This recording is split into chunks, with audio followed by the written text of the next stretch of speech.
morning children. మనం previous క్లాస్లో बरसते बादल గురించి చెప్పుకున్నాం.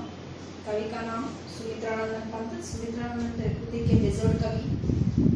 बेजोड़ कवि माने जाने वाले कवि सुमित्रानंदन पंत. इनका जन्म 1900 अल्मोड़ा में हुआ. साहित्य लेखन के लिए इन्हें साहित्य अकादमी, सोवियत रूस और ज्ञानपीठ पुरस्कार से दिया गया. इनकी प्रमुख रचनाएं वीणा, ग्रंथि, पल्लव, गुंजन, युगांत, ग्राम्य, स्वर्ण किरण, कला और बूढ़ा चांद, चिदंबरा आदि. इन्हें चिदंबरा काव्य संकलन के लिए ज्ञानपीठ पुरस्कार दिया गया. इनका निधन सन 1977 में हुआ. प्रकृति के बारे में वर्णन किया गया इस पाठ में. वर्षा ऋतु हमेशा सबकी प्रिय ऋतु है. वर्षा ऋतु हमेशा सबकी प्रिय ऋतु है. वर्षा ऋतु में प्रकृति की सौंदर्य बहुत सुंदरदायक और देखने लायक होते हैं. इस समय में पेड़ पौधे, पशु पक्षी और मानव का मन झूम उठते हैं. सावन मास के समय सावन झमझम बरसते हैं. उसके क्षण से थरुओं से चलकर धरती पर गिरती हैं. मेघ के उर में, मेघ के हृदय में चमक बिजली उत्पन्न होती है. थम के दिन थम के सपने जगने लगते हैं. दादुर टर्राते हैं. झिंगुर झंझन बजती हैं. मोर म्याऊं म्याऊं करते हैं. चातक पक्षी प्यों प्यों आवाज देती हैं. उड़ते सोन बालक आत्मसुख से करक्रंदन करते हैं. मेघ इधर उधर चारों ओर घूमकर गर्जन करते हैं. बूंदों का स्वर रिमझिम रिमझिम कहते हैं. उसका आने वाले बिंदुओं को हमारे शरीर को छूने से रोम सिहर उठते हैं. वर्षाओं की धाराओं को धारा धरती पर बहती हैं. उस बहने से धरती के तृण में कोमल अंकुर धरती पे कोमल अंकुर फूटते हैं. इस तरह कवि का मन यदि वर्षा की धारा को पकड़कर कवि का मन झूलने को कहता है. सारे जन एक स्थान में रखकर सावन मास गीत गाइए. वर्षा के समय आसमान में इंद्रधनुष छा जाते हैं. इंद्रधनुष को पकड़कर कवि का मन झूलने को कहते हैं. इस तरह वर्षा के समय में सभी जनों का मन खुशी से झूम उठते हैं. इसलिए इसी तरह सावन मास में पशु पक्षी, मानव, पेड़ पौधे आदि का मन झूम उठते हैं. इसलिए वर्षा ऋतु जीवन में फिर आने को सभी जनों का मन कहलाता है. ఇది ఫస్ట్ లెసన్ మనం చెప్పుకుంది. ఇప్పుడు సెకండ్ లెసన్ లోకి వెళ్దాము. आज ఈద్గాహ్ పాటను రాసినటువంటి కవి ఎవరు? ప్రేమ్చంద్ ని ఏమంటారు? ఉపన్యాస సామ్రాట్ అని కూడా చెప్పుకుంటూ ఉంటారు. పాట్ కి విధ కహానీ పాట్.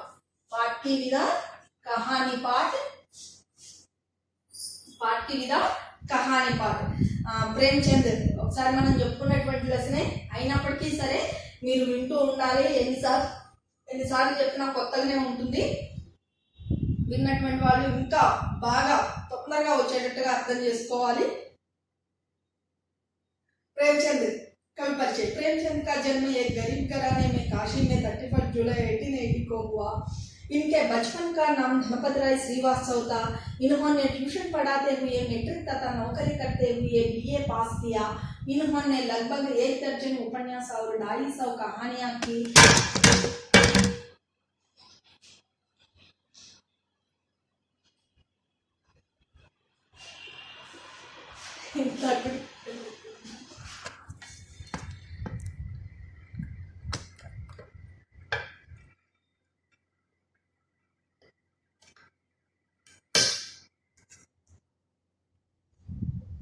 इन्होंने लगभग 1 दर्जन उपन्यास और 250 कहानियों की रचना की. इन्हें उपन्यास सम्राट भी कहा जाता है। इनकी कहानियां मानस सरोवर शीर्षक से 8 खंडों से संकलित हैं। गोदान, गबन, सेवा सदन, निर्मला, कर्मभूमि, रंगभूमि, कायाकल्प, प्रतिज्ञा, मंगलसूत्र आदि इनके प्रमुख उपन्यास हैं। इनकी प्रमुख कहानियों में पंचपरमेश्वर, बड़े घर की बेटी, कफन आदि प्रमुख हैं। इनका निधन सन 1936 में हुआ। प्रेमचंद, ईदगाह कहानी का नाम प्रेमचंद है। प्रेमचंद एक गरीब घराने में काशी में 31 जुलाई 1880 में हुआ। इनके बचपन का नाम धनपत राय श्रीवास्तव था। बचपन का नाम धनपत राय श्रीवास्तव था। ट्यूशन पढ़ाते हुए मैट्रिक तथा नौकरी करते हुए बीए पास किया। इन्होंने लगभग 1 दर्जन उपन्यास और 250 कहानियां रचना की। 250 అంటే 250। న్యూ బుక్స్ లలో అయితే 300 అని ఉంటుంది। 300 అంటే 300। 250 అని రాసినా 300 అని రాసినా ఏం అబ్జెక్షన్ లేదమ్మా, రెండిట్లలో ఏది రాసినా కానీ రైటే అవుతుంది। ఓల్డ్ బుక్స్ లలో అయితేనేమో 250 అని ఉంటుంది। 250 అంటే 250, 300 అంటే 300 कहानियां रचना की। इन्हें उपन्यास सम्राट भी कहा जाता है। प्रेमचंद ने उपन्यास सम्राट అని కూడా పిలుస్తూ ఉంటారు। इनकी कहानियां मानस सरोवर शीर्षक से 8 खंडों में संकलित हैं। ఈయన రాసినటువంటి కహానీలన్నీ కూడా మానస సరోవరంలో 8వ భాగంలో సంకలితం అంటే అందులో అనుకరించబడి ఉన్నాయి। गोदान, गबन, सेवा सदन, निर्मला, कर्मभूमि, रंगभूमि, कायाकल्प, प्रतिज्ञा, मंगलसूत्र आदि इनकी प्रमुख रचनाएं हैं। ఈయన ప్రసిద్ధి చెందినటువంటి రచనలన్నీ ఇచ్చాడు మనకి। ఒక 7-8 దాకా ఉన్నాయి। అందులో ఒక 2-3 రాస్తే సరిపోతాయి కదా అనుకోవద్దు, మొత్తం రాయాలి। ఎందుకంటే కవి పరిచయం మనకి 4 మార్క్స్ ఉంటుంది। 4 మార్క్స్ ఇస్తున్నప్పుడు అందులో ఉన్నటువంటి వాటిని మనం తగ్గించి రాయడానికి వీల్లేదు, మనం కొత్తవి ఏమన్నా కల్పించడానికి కూడా వీల్లేదు। ఎందుకంటే కవి పరిచయం అది ఎలా ఇచ్చాడో అలానే రాయాలి। మనం 10th క్లాస్ పేపర్లో కరెక్ట్గా చెప్పగలిగినటువంటి క్వశ్చన్ ఇది ఒక్కటే। इनकी प्रमुख कहानियों में पंचपरमेश्वर, बड़े घर की बेटी, कफन आदि प्रमुख हैं। इनका निधन 1936 में हुआ। कवि परिचय అయిపోయింది। నెక్స్ట్ విషయ ప్రవేశ చూడండి। प्राचीन काल से ही नैतिक मूल्य भारतीय जीवन के प्रतिबिंब रहे हैं। इनका रूप हर भारतीय में समा हुआ। हम अपने बुजुर्गों का बड़ा का ध्यान रखते हैं जैसे इस कहानी का दर्शाया गया है। బడే బుజుర్గం అంటే పెద్దవాళ్ళని గౌరవించాలి అనేటటువంటి విషయాన్ని దృష్టిలో పెట్టుకొని మనకి ఈ పాఠాన్ని ఇవ్వడం జరిగింది। रमजान के पूरे 30 रोजों के बाद आज ईद आई। कितना मनोहर, कितना सुहावना प्रभात। वृक्षों पर कुछ अजीब हरियाली है, खेतों में कुछ अजीब रौनक है, आसमान पर कुछ अजीब लालिमा है। आज का सूर्य देखो कितना प्यारा, कितना शीतल है, मानो संसार को ईद की बधाई दे रहा है। ईदगाह जाने की तैयारियां हो रही हैं। ఈద్గాహ్ ఆ పండగ అనుకున్నటువంటి ఆ సందర్భంలో ఆ రోజు అనేది ఎలా ఉంటుంది అనేటటువంటి వర్ణన ఇచ్చాడు ఫస్ట్ पैराग्राफ లో। 4 మార్క్స్ क्वेश्चन అది। रमजान के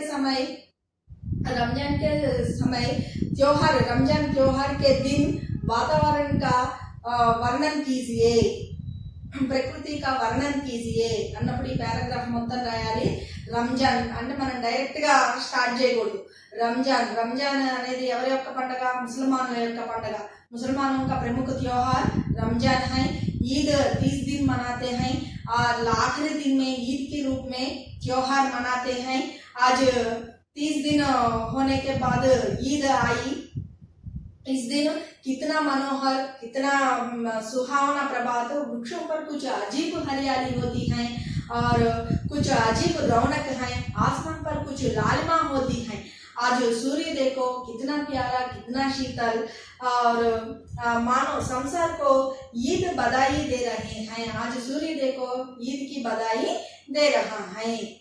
ఇంతవరకు ఈ క్వశ్చన్కి ఆన్సర్ రాయాల్సి ఉంటుంది। ఒకవేళ వాడు ఈద్ అని ఇవ్వకుండా వేరే పండుగ ఏదైనా ఇచ్చినప్పటికైనా సరే ఇందులో ఉన్నటువంటి ఒకవేళ దీవాలి అని కానీ దసరా కానీ అడిగాడు అనుకోండి, అప్పుడేం రాస్తారు? మీరు ఫస్ట్లో ఏం రాశారు?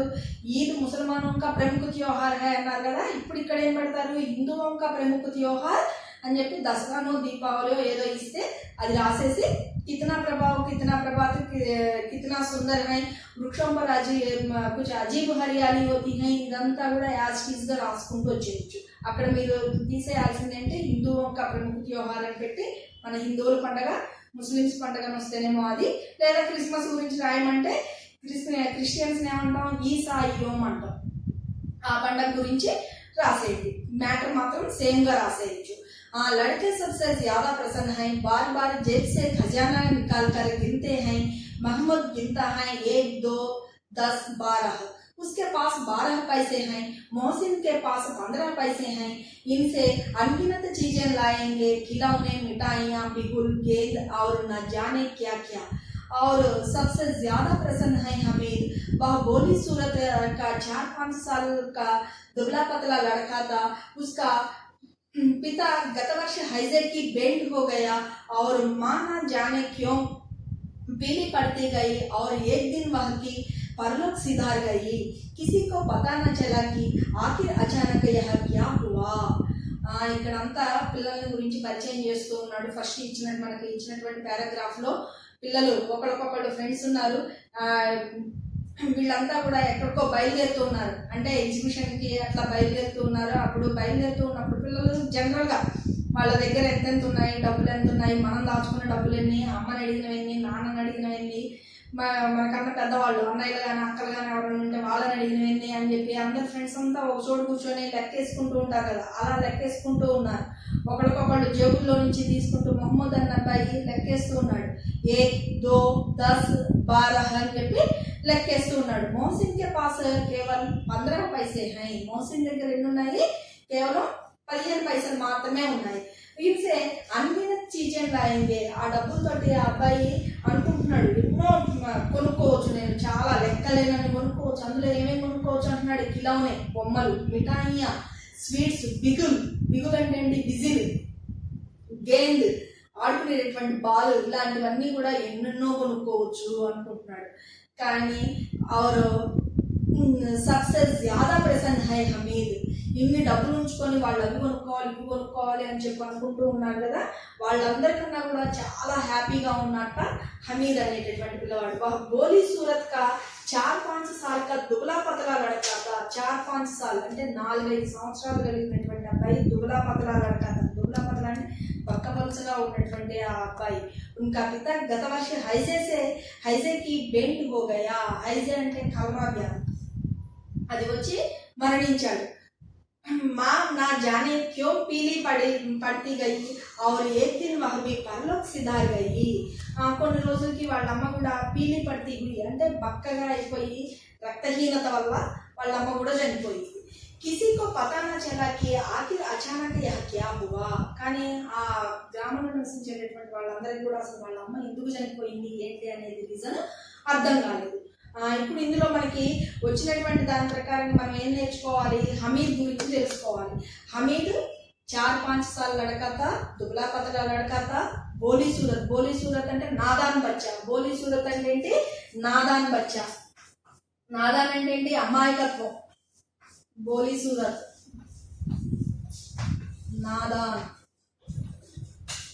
नादान बच्चा. बोली सूरत लड़का था और दुबला पतला लड़का था. उसका माँ बाप मर गया. इंतवరకు నేర్చుకోవాలి ఈ పారాగ్రాఫ్ నుంచి. अब हमीद अपनी दादी अमीना की गोद में सोता है. दादी अम्मा हमीद से कहती है कि उसके अब्बा जान रुपये कमाने गए हैं. अम्मी जान अल्लाह मियाँ के घर से उसके लिए बहुत सी चीजें लाने गई हैं. आशा तो बड़ी चीज है. हमीद के पाँव में जूते नहीं हैं. सिर पर एक पुरानी टोपी है जिसका गोटा काला पड़ गया है. फिर भी वह प्रसन्न है. అబ్బాయి యొక్క ఆలన పాలన ఎవరు చూసుకుంటున్నారు? ఉనికి दादीमा का नाम क्या है, अमीना. उनका ఆలన పాలన ఎవరి దగ్గర చూస్తున్నారు? అమీనా చూస్తుంది. అమీనా ఏక గరీబ్ నీతి. అమీనా కూడా చాలా బీదరాలు. అయితే అమ్మ జాను ఆ అబ్బాయి హమీదు మధ్యలో హమీద్ అడుగుతూ ఉన్నాడు, అమ్మ ఎక్కడికి పోయింది, నాన్న ఎక్కడికి పోయాడు అని. అంటే ఆమె ఏం చెప్తుంది, వాళ్ళ నాయనమ్మ ఏం చెప్తుంది, అమ్మీ జాన్ అల్లా మియా కే ఘర్ కే పాస్ కుछ खिलौने लाने के लिए गई. మీ అమ్మేమో అల్లా మియా దగ్గరికి వెళ్ళి కొన్ని వస్తువులు తీసుకురావడానికి, అంటే వాడుకోవడానికి కొన్ని వస్తువులు తేవడానికి వెళ్ళింది. తుమారా అబ్బాజాన్, మీ నాన్నేమో ఎక్కడికి వెళ్ళాడు, అబ్బాజాన్ పైసే కమానే కే లియే గయి. మీ నాన్నేమో పైసలు సంపాదించుకురావడానికని వెళ్ళాడు అని చెప్పగానే ఈ అబ్బాయి చిన్న పిల్లవాడు కదా, 4-5 సంవత్సరాల పిల్లవాడు కదా, ఈ పిల్లవాడి యొక్క మనసులో ఏ విధంగా ఉంది, మా నాన్నేమో నాకు కావాల్సినవన్నీ కొని పెట్టడానికి డబ్బులు సంపాదించుకురావడానికి వెళ్ళాడు, మా అమ్మేమో నాకు ఆడుకోవడానికి ఏ బొమ్మలు అయితే కావాలో అవన్నీ తీసుకురావడం కోసం అని అల్లా మియా గారి దగ్గరికి వెళ్ళింది. అల్లా మియా అంటే అక్కడ భగవంతుడు అని చెప్పి అర్థం చేసుకోవాలి. ఆ భగవంతుడి దగ్గరికి వెళ్ళింది అని చెప్పి ఆ అబ్బాయికి తెలియదు, ఎవరిదో ఇల్లు, ఆ ఇంటి దగ్గరికి వెళ్ళింది తీసుకొస్తుంది, ఇవాళ కాకపోతే రేపైనా వస్తుంది అనేటటువంటిది అబ్బాయి యొక్క ఆశతో బడి చీచిన ఆశ అనేది మనిషికి ఎంతో చెప్పలేనటువంటి, అంటే ఇంకా కావాలి అనేటటువంటి ఆశ కలిగించడం అనేది మానవుడి యొక్క సహజ లక్షణం. కానీ హమీద్ ఎలా ఉన్నాడు, హమీద్కే పావం మీద జూతే అంటే చెప్పులు, హమీద్కి చెప్పులు లేవు. సిర్పర్ ఏ పురాణి టోపీ హై, నెత్తి మీద ఒక పాతదైనటువంటి ఒక టోపీ ఉంది, జిస్కా గోటా కాలా పడ్ గయా హై, గోటా అంటే దాని యొక్క అంచు, ఆ అంచు కూడా ఎలా ఉందట, అంచు మడిచి పుట్టింది కూడా ఎలా ఉందట, కాలా పడ్ గయా, చాలా మురికిగా నల్లగా మాసిపోయి ఉన్నది. ఫిర్ భీ వహ ప్రసన్న హై, అయినప్పటికీ అబ్బాయి చాలా సంతోషంగా ఉన్నాడు. ఇప్పుడు చెప్పండి, హమీద్ కా స్వభావం, हमीद 4-5 साल लड़का था, दुबला पतला लड़का था, भोली सूरत लड़का था, उसका पाँव पर जूते नहीं हैं, सिर पर एक पुरानी टोपी है जिसका गोटा काला पड़ गया।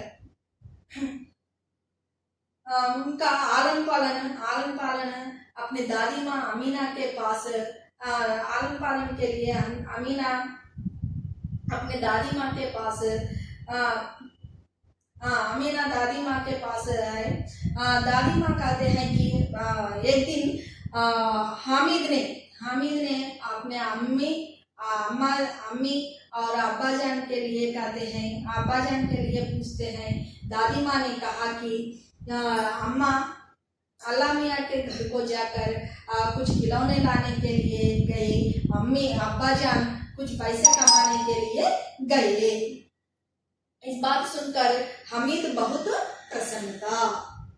ओके, अबाग ने अमीना अपनी खटोली में बैठी रो रही है, आज ईद का दिन है और उसके घर में दाना तक नहीं है, लेकिन हमीद उसके अंदर प्रकाश है, आशा बाहर आशा की किरण है। हमीद भीतर जाकर दादी से कहता है, तुम डरना नहीं अम्मा, मैं सबसे पहले आऊँगा, बिल्कुल न डरना। పాపం ఈ అబ్బాయికి ఏజ్ చెప్పినా అర్థం కానటువంటి ఏజ్, 4-5 సంవత్సరాల పిల్లవాడు. పాపం ఈ అబ్బాయికి ఏం అర్థమవుతుంది, ఏమీ అర్థం కాదు కదా. అటువంటి సమయంలో ఆ పిల్లవాడిని కూర్చోబెట్టుకొని వాళ్ళ నాయనమ్మ బాధపడుతూ ఉంది. అయ్యో నేనేమో అభాగిని అంటే ఏమీ చేయలేనటువంటి దురదృష్టవంతురాలు, అంటే చాలా బీదామె కదా. పోనీ ఈ పిల్లవాడిని సుఖంగా చూద్దాము, మంచిగా చూద్దాము అంటే తన దగ్గర కావాల్సినంత డబ్బు లేవు.